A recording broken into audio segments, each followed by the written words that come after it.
do you get rid of the stubborn fat around your belly?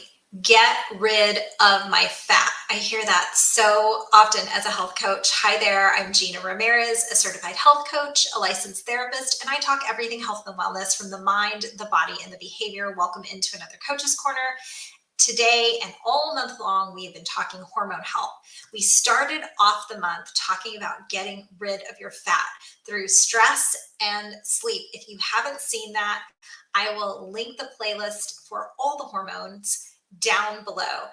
All the hormone videos that we have had so far have been fantastic, and we are continuing the conversation of getting rid of your fat through food and exercise. This is typically what people think of when they think of let's get rid of fat, cut the calories, right? Exercise more, eat less. That's not exactly what I want to talk to you about today. I want to focus in on these two areas, movement and nutrition. How are you moving your body? Because what I know to be true is as we age, we have to shift our focus. A lot of times in our 20s and 30s, we're exercising to lose weight or to maintain our weight, right? But when we get into the later half of our 30s, 40s, even 50s, we need to shift the mindset of instead of losing weight or maintaining our weight more towards functional movement and bringing down the stress level. Remember, we talked about stress the first video that we did on getting rid of fat. So we're continuing that conversation of reducing stress by movement, which means we're not out there doing, long runs. That's not what I'm talking about. Or high intensity for a long period of time. Again, not what I'm talking about.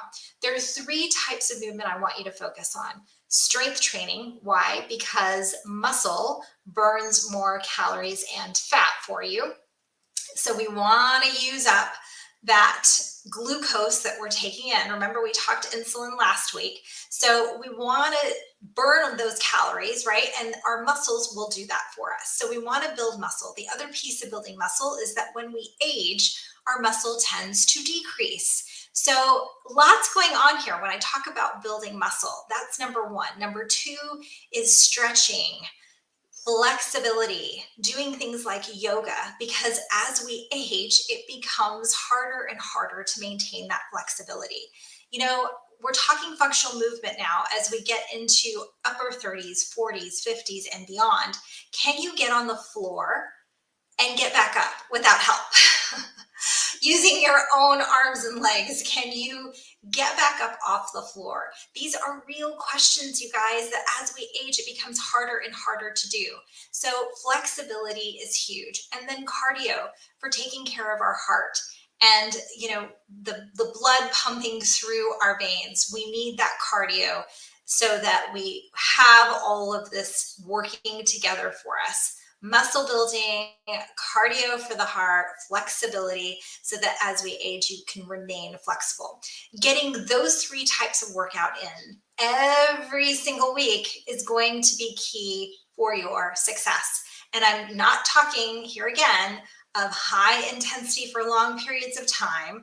I'm not talking about going out for long runs anymore. This is creating more stress on the body when you do these things. We want a little bit of stress, hormesis, right? Hormesis is stressing our cells, but just enough stress.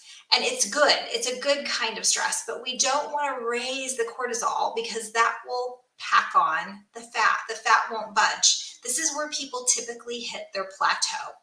Okay, so exercise, let's leave that on the table. And now talking nutrition. What do you need to do to change the way that you're eating so that you can lose the pounds? Here, I want you to consider intermittent fasting.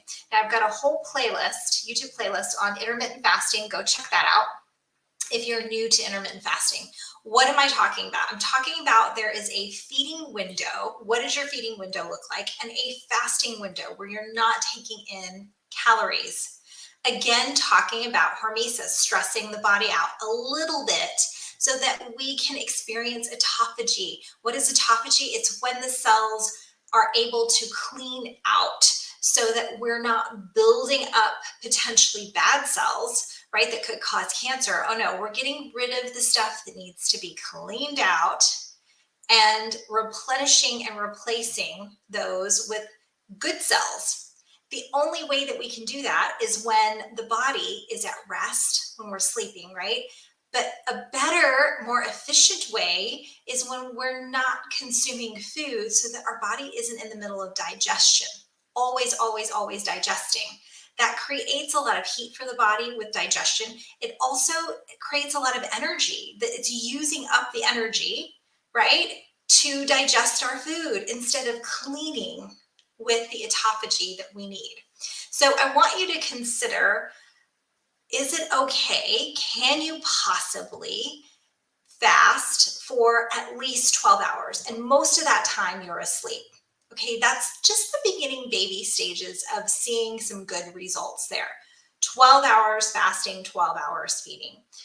And if you can do that, extend a little bit further. 10-hour feeding window, 14-hour fasting window. If that's okay for you, the sweet spot is 8-16, 8-hour feeding window, 16-hour fasting window. You've got to build up though. I'm talking building up, not just hitting the ground running, right? So consider changing your eating pattern. So intermittent fasting, great for getting rid of the fat. We've got to drain the tanks. If you've got a lot of fat, and I don't know about you, but if you've got a lot of fat going on, that means your tank is full. The fasting drains the tank. That's what we want to do. And that's the purpose of the fasting. When are you eating is another thing to consider. Are you eating late at night? Again, we want to follow the rhythm and the cycle of the sun. We've been talking about this with hormones, right? And there's a cycle and a season. If you watched the Coach's Corner today that I posted on social, you saw that conversation about cycles and seasons. So go back and watch that, because I'm talking about the same thing here. We're eating with the sun. When the sun comes up and it's at its highest peak, that's your biggest meal. When the sun's going down, smallest meal, right? So just paying attention to what and when you're eating will do wonders for getting rid of the fat. Okay, my friends, we're going to continue on this conversation with the pelvic floor next week. So keep watching, because I think you're going to be very interested in the guest that I will have on next week. And if you want the entire playlist, it's the hormone playlist in Wellness with Gina on YouTube. All right, friends, have a great rest of your day, great rest of your week, and I will be back with you next time for another Coach's Corner.